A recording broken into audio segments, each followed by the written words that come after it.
안녕하세요. 오늘은 세 번째 역사교육론 특강 시간이거든요. 제가 세 번째 역사교육론 특강 주제로 잡은 건 리젠이 제안한 역사의식의 유형과 발달 과정에 관한 부분이에요.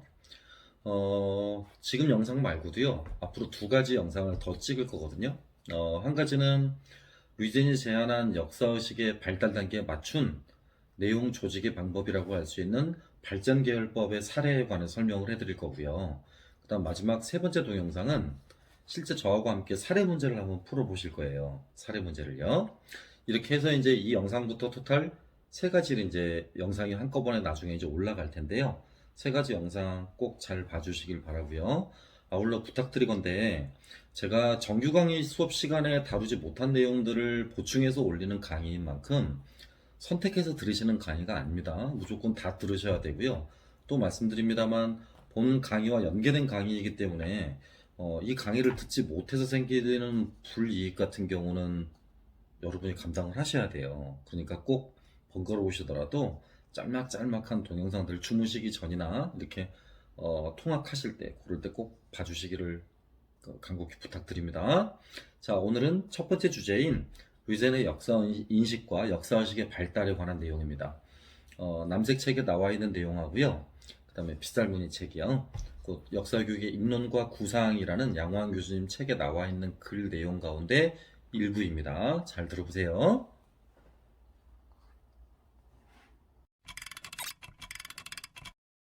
네, 그럼 이제 류젠과 연관한 세 가지 주제 가운데서요. 오늘은 첫 번째 주제인 류젠의 역사인식과 역사의식의 유형 부분에 대해서 같이 살펴보도록 하겠습니다. 먼저 여기 준비한 프린트 내용 가운데 첫 번째 문단은요. 역사의식에 관한 초기 연구의 경향성이라고 보시면 되겠습니다. 그래서 국내 역사교육 연구자들이 역사의식에 관심을 기울였던 1960년대부터 얘기를 하고 있습니다. 아시다시피 1950년대에 삐아제 인지발달론이 소개가 되면서 역사의식의 연구가 본격적으로 진행되었던 나라가 일본이었습니다. 그 일본 내에서도 개인과 기관이 동시에 연구가 진행이 되었었는데요. 개인으로서는 제등박이라고 불리는 사이토 히로시라는 인물이 제시한 역사의식의 5단계가 있었죠. 5단계요. 시고변인 시발 이래서 6단계라고 표현하기도 합니다. 시고변인 시발인데요. 이때 말하는 시원의식, 시원의식입니다. 한자로 이렇게 시작된다라는 말에다가 시작될 시자에다가 근원 원자를 쓰는 거거든요. 이 시원의식 단계를 빼고 5단계로 평가하기도 해요. 그 5단계를 지금 여기 프린트 안에 지금 써 있는 내용 똑같습니다. 금석 상유의식이라는 말이 요 고금의식에 해당하는 거고요. 나머지는 똑같죠. 변천의식, 인과의식, 시대구조의식, 역사발전의식 이렇게 되겠습니다. 그래서 원래 사이토 히로시 제등박이라는 사람이 제시한 심리적 차원의 역사의식의 발달 단계는 원래는 6단계였으나 첫 단계를 이렇게 생략을 한다는 전제하에서 5단계로 불리고는 합니다. 역사의식에 관한 연구가 국내에서 또 본격적으로 전환된 시점은 요 2000년대 후반입니다. 아까 말씀드렸다시피 2000년대 요 이전까지는 주로 심리적 차원의 역사의식만 행해졌다면 2000년대 후반 같은 경우는 사회적 차원 또는 도덕적 차원의 역사의식에 관한 연구가 행해지게 됐어요. 잊지 마셔야 돼요. 역사의식의 연구 진행 방향이 심리적 차원과 또는 그다음에 도덕적 차원 이렇게 두 가지로 나뉘어졌는데요. 이쪽이 지금 아까 말씀드렸던 일본 측의 연구였었고요. 이쪽이 일본 측의 연구였었고, 이제 이게 오늘 제가 설명해 드리려고 하는 독일의 역사학자 웨른 리젠의 역사의식에 관한 부분이라고 보시면 되겠습니다.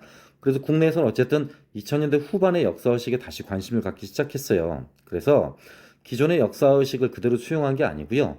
새롭게 앞으로 역사의식이 어떤 것이다라고 규정을 했던 연구가 필요했던 것이죠. 외인고하니 기존에 지금 일본 측에 진행되었던 역사의식의 연구는 이런 것들에 관한 시사점을 전혀 줄 수가 없었어요. 그러니까 사회과 통합 논의에 대한 반대 논거로 역사교육이 기능해야 된다라든가 역사학에 대한 포스트 모더니즘의 도전으로 역사교육이 어떤 식으로 대응해야 된다라든가 와 같은 이런 문제들에 대한 대안을 제공해 주지 못했죠. 그렇기 때문에 2000년대 후반 들어와서는 독일의 역사학자였던 웨른 리젠이 제안하고 있었던 역사의식에 관한 연구를 도입해서 국내의 여러 가지 문제점들을 해결해 보려고 한 거예요. 국내의 역사 교육이 직면한 여러 가지 문제점들을 해결해 보려고 한 거라고요. 자, 이게 두 번째 문단 보시면 이렇게 들어가 있죠. 이제 리젠의 역사의식에 관한 연구인데요. 역사교육 분야에서 역사의식 논의를 본격적으로 시작한 학자가 독일의 역사이론가인 웨른 리젠이다. 여기 umlaut가 빠져 있네요. 그는 1970년대 독일 역사교육에서 역사의식을 주요한 개념으로 소개했다라고 쓰여 있습니다. 이후 유럽이라든가 북미, 호주까지 영국 여러 역사교육 전공자들이 리젠의 역사의식 논의에 귀를 기울였다라고 시작했죠. 그죠? 이제 우리나라 쪽으로 이게 도입되기 시작한 것도 역시 2000년대 후반에 양호한 교수의 제안에 따라서 양호한 교수의 그 소개에 의해서 이제 전래된 바 있습니다. 류젠에 따르면 역사의식은 인간 사고의 정신작용 또는 작용이라는 말로 이렇게 표현합니다. 가장 중요한 말은 뭐냐면요. 그는 역사의식을 표현을 할 때 반드시 시간이라는 개념을 중시 여겼다는 거예요. 곧 시간의 개념 속에서 현재를 이해할 수 있게 하며 미래의 전망을 제시해주는 사고 형식이라고 본 것이죠. 이걸 여러분이 보시는 그 개론서안의 표현대로 바꾸면 그죠? 현재의 문제를 해결할 뿐만 아니라 과거의 문제를 토대로 해서 미래의 문제까지 해결하기 위한 이 통합적인 정신작용으로 표현되는 겁니다. 그 통합적 정신작용이라는 말로 묘사가 되는 부분인데요. 과거나 현재나 미래 이 세 가지가 시간으로 연결되어 있다는 점이 가장 중요한 특징이라고 볼 수 있어요. 곧 인간 사고의 작용 가운데서 그 역사의식을 시간의식으로 이렇게 표현을 했던 것이고 이때 말한 요 시간의식에 따라서 곧 요 시간에 대한 감각이나 시간에 대한 변화 인식에 따라서 사람들이 생각하고 있는 이 도덕적 의식이나 도덕성도 얼마든지 뒤바뀔 수 있다라는 걸 강조했던 인물이 류젠의 역사의식이라고 볼 수 있겠습니다. 그런 의미에서 류젠은 역사의식을 이렇게 표현한 바 있습니다. 현실, 이즈와 당위, 오투를 결합해서 의미 있는 내러티브를 생산내는 것이다. 이게 작년에 기출문제기도 했었죠. 내러티브. 또 그렇게 함으로써 인간에게 행동지침, 이 행동지침이라고 하는 건 이제 미래를 위한 지침이 되겠죠. 미래. 예. 그럼으로써 역사의식이 그만큼 역사학습에서 중요하다라는 걸 강조했던 것이고요. 그 속에서 류젠은 역사의식을 잘 아시다시피 이렇게 전전, 비발 이렇게 4단계로 구분한 바 있습니다. 전전, 비발, 전통, 전형, 비판, 발생 이렇게 네 가지로 구분한 바 있었죠. 예. 해당되는 내용들을 대체적으로 여러분이 알고 계시는 이제 내용대로 소개한다면 이런 내용들입니다. 그렇죠? 남색 책에 나와 있는 내용인데요. 역사의식이란 미래를 전망하는 동시에 현재를 이해하기 위해 과거를 해석하는 인간 사유의 작용이다. 또 역사적 사고의 특성을 나타내주는 것이고 인간 문화에서 역사적 사고가 수행하는 기능을 규정하는 통합적인 정신작용이다라고 이렇게 말을 했습니다. 예, 키워드는 미래, 현재, 과거가 되겠고요. 이런 것들을 시간성으로 규정하고 있다는 거, 이런 것들은 서로 시간으로 연결되어 있다는 거죠. 그래서 역사의식의 유형을 이렇게 네 가지로 나눈 바 있습니다. 전통, 전형, 비판, 발생이었고요. 전통이라는 거 아시다시피 사회 구성원들의 공통의 기원을 갖고 있다라고 하는 생각을 유지시킴으로써 연대감을 이끌어내는 의식이었습니다. 그죠? 전형적 유형은 교훈적 측면이 강했고요. 비판적 유형은 과거와 현재가 다르다라고 생각함으로써 과거와 현재를 단절적인 것으로 파악하는 유형이었습니다. 발생적 유형은 변화라든가 시간에 따른 변화라든가 발전이라는 개념 속에서 향후 미래의 역사가 얼마든지 뒤바뀔 수 있다 또는 뒤바뀌어지거나 변화되어져야 된다라는 걸 강조했었던 미래지향적 단계임을 알 수 있죠. 전년도 기출문제는 지금 여기서 시험 문제가 나왔던 것이고요. 아까 봤다시피 내러티브 구성 능력과 함께 이렇게 시험 문제가 나왔더랬습니다. 실제 시험 문제 사례는 이런 것들이었죠. 양화 교수님 논문이거나 또는 입론과 구상이라는 빗살무늬 책 안에 들어와 있는 사례였었는데요.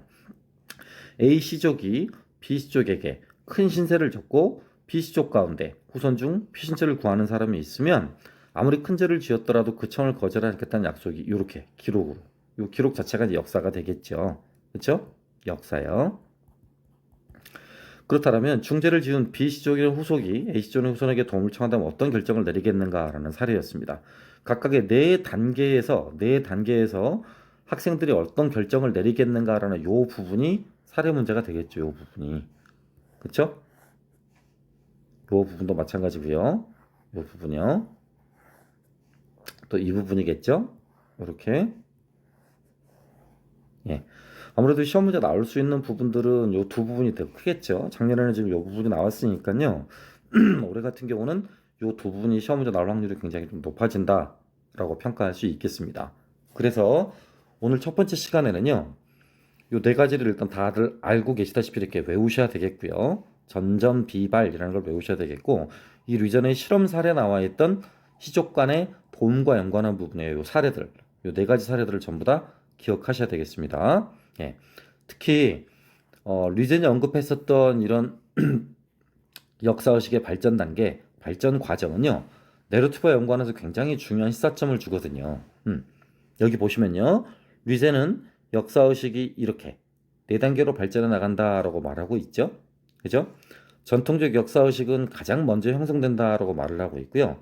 발생적 역사의식은 시간성 속의 다양성을 인식하는 가장 복잡한 역사의식이라고 그랬습니다. 시간성 속의 다양성이라고요. 다양성. 그죠?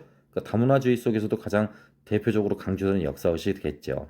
그래서 가장 발달한 역사의식이라고 규정을 하고 있습니다. 류제는 또한 역사학습에서 가장 중요한 것은 시간 경험을 이렇게 소화하는 거다. 이렇게 내러티브 능력으로.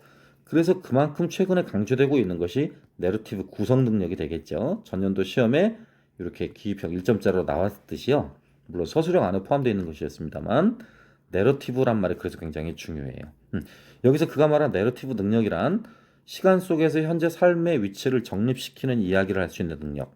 그러니까 우리로 치면 우리가 살고 있는 현재, 우리가 살고 있는 현재에서 우리가 처해 있는 상황에 관한 이야기를 할 수 있는 능력이라는 거죠. 예, 그래서 최근에 역사학습의 중요한 목표 가운데 하나가 이렇게 내러티브 능력을 학생들에게 갖추도록 하는 것입니다. 내러티브 능력을 갖추도록 하는 것이요. 예, 오늘은 간단하게 남색책과 그다음에 빗살무늬 책, 입론과 구상이라는 책 안에 들어와 있는 이미 여러분이 다 알고 계시는 사례를 복습하고 정리하는 의미에서 말씀을 드렸고요. 이제 다음과 그 다다음 남은 두 번째 동영상들에서 내용 조직의 유형 또 실제 사례 문제와 연관하는 부분들을 함께 풀어보시도록 하겠습니다. 예. 그러면 다음 영상 또 같이 함께 뵙도록 하겠습니다. 네, 잘 보셨어요, 동영상? 이제 다음 동영상은 아까 제가 말씀드렸듯이 이어서 발전계열법의 내용 조직의 사례를 유젠의 그 역사의식의 발달 유형과 같이 한번 살펴보도록 할게요. 공부하느라고 너무 힘드시죠? 조금씩만 힘내시고 화이팅 하십시다. 고맙습니다.